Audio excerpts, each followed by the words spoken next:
الصالحات كانت لهم جنات الفردوس نزلا আল্লাহ রাব্বুল আলামিন কোরআনুল কারীম আয়াতে বললেন ইন্নাল্লাযীনা আমানু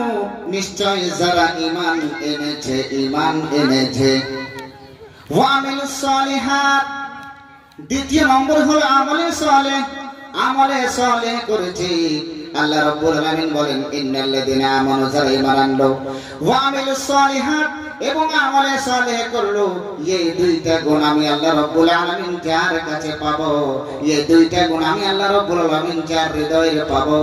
আল্লাহ তাআলা বলেন ঘোষণা দিয়ে দিলেন কোরআনুল কারীমের ভিতরে কানাত লাহুম জান্নাতুল ফিরদাউস নুজুলা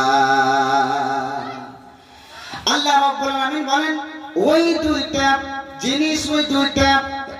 কাম আমি আল্লাহ রাব্বুল আলামিন তার হৃদয়ের ভিতরে পাওয়ার কারণে আমি আল্লাহ তাআলা তাহার জন্য জান্নাতুল ফিরদাউস খানা প্রস্তুত করে রেখেছি।